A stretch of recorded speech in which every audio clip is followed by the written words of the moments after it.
Good morning students. कल हमने माई good right hand poem का पहला स्टंजा पढ़ा था। आज हम इसका दूसरा स्टंजा पढ़ेंगे और उसका रेफरेंस, कॉन्टेक्स्ट और एक्सप्लेनेशन भी साथ में डिस्कस करेंगे। तो देखो, पहले स्टंजे में तो कवि की जो समस्या थी उसके बारे में वर्णन किया गया था। दूसरा जो स्टंजा है वहाँ पे जब कवि जगह जगह जाता है, मदद मांगता है और कोई भी उसकी मदद करने के लिए आगे नहीं आता है, तो फिर वो एक मन में एक बात ठान लेता है और कहता है लेट देम गो, जाने दो उन सबको। क्रोध में आके कहता है कि कोई मदद तो करता नहीं है, इसका मतलब सबको जाने दो। और इस स्टंजे के अंदर वो बताता है कि दुनिया के लोगों के ऊपर भरोसा करना मतलब बालू रेत के ऊपर महल बनाने जैसा है। यानी ये दुनिया भरोसा करने लायक नहीं है, क्योंकि जब संकट की स्थिति में था तो कोई भी उसकी मदद करने के लिए आगे नहीं आया। तो उसने मन में ठान ली कि अब मेरे पास अपना खुद का एक मित्र है, जो एक भगवान और उसका दूसरा कठिन परिश्रम। फिर वो उनमें विश्वास कर लेता है और कठिन परिश्रम करना शुरू कर देता है और मन में ठान लेता है कि अब मेरे मित्र यही है और यही मेरी मदद करेंगे। तो इसका रेफरेंस वही रहेगा जो पिछली वीडियो में था, वही यहीं पे रहेगा। देखो, यही लिखा है, these lines have been taken from the poem my good right hand. यानी प्रस्तुत पंक्तियाँ हमारी जो पोइम है माई गुड राइट हैंड उनसे ली गई है। Composed by the famous poet, एक लोकप्रिय कवि है जिनका नाम है चार्ल्स मैकी, उनके द्वारा ये पंक्तियाँ लिखी गई है। उसके बाद में इसका कॉन्टेक्स्ट वही है।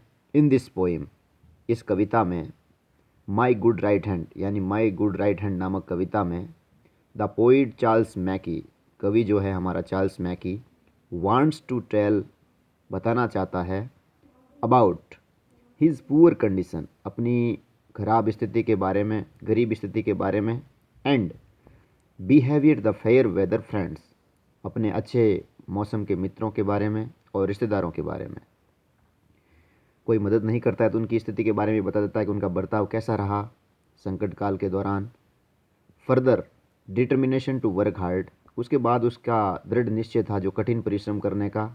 एंड ट्रस्ट इन गॉड, और भगवान के प्रति अटूट विश्वास। चेंज्ड पोइट्स लाइफ, इन दोनों ही चीज़ों ने कवि के जीवन को बदल दिया। एंड वे ऑफ लिविंग, और उसके जीवन जीने के जो तरीके थे उनको भी उसने बदल दिए। अब इसका एक्सप्लेनेशन है, देखो। तो एक्सप्लेनेशन में ये लाइनें कुछ सेम रहती है। This stanza is a good example of poet Charles Mackay's simplicity of words and diction. यानी यह जो स्टंजा है, ये श्लोक है, वो कवि हमारा जो चार्ल्स मैकी है उसके शब्दों और कल्पनाओं की सादगी का एक सबसे बड़ा या सबसे अच्छा उदाहरण माना जाता है। उसके बाद में आपको यहाँ पे लिखना है, द पोइट सेज, कवि कहता है इन पंक्तियों में, दैट, कि नन ऑफ हिज फ्रेंड्स, कोई भी उसका मित्र, हेल्प्ड हिम, मदद नहीं की। यानी किसी भी मित्र ने उसकी मदद नहीं की। तो फिर उसने क्रोधवश कहा, लेट देम गो, उन सब को जाने दो।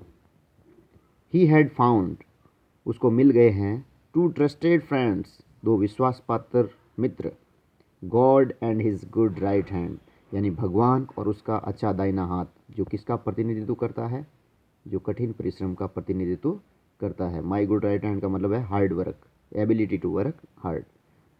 इट इज़ यूजलेस, फिर वो लोगों को एक बात बताता है कि यह बिल्कुल बेकार है, टू होप, आशा रखना, एनी हेल्प, यानी मदद की उम्मीद रखना, from the people of this world, यानी इस दुनिया के लोगों के ऊपर किसी प्रकार की मदद मांगने की आशा रखना बिल्कुल बेकार है।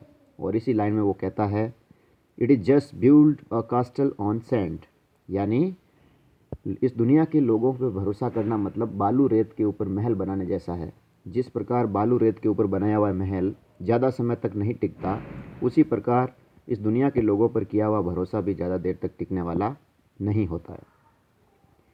फिर आगे वो कहता है, God and his good work will help him, जब कोई मदद नहीं करता है तो वो मन में ठान लेता है कि अब मेरे भगवान और मेरा कठिन परिश्रम ही मेरी मदद करेगा। He will overcome all pains and sorrows, और इन्हीं दोनों की वजह से वो अपने दर्दों और दुखों के ऊपर काबू पा लेगा। फिर इसमें भी आपको कुछ क्रिटिकल कमेंट्स लिखने हैं, तो वही क्रिटिकल कमेंट्स इसमें भी लिखने हैं। This is a very beautiful poem, यह पोइम बहुत ही सुंदर है। The poet has used simple and beautiful language, कवि ने यहाँ पे बिल्कुल सरल और सुंदर भाषा का प्रयोग किया है। It is a motivational poem, क्योंकि एक प्रकार की मोटिवेशनल पोइम है।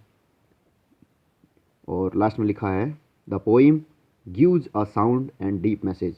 ये कविता हमें बहुत ही गहरा संदेश देती है कि हमें किसी के ऊपर निर्भर नहीं रहना चाहिए।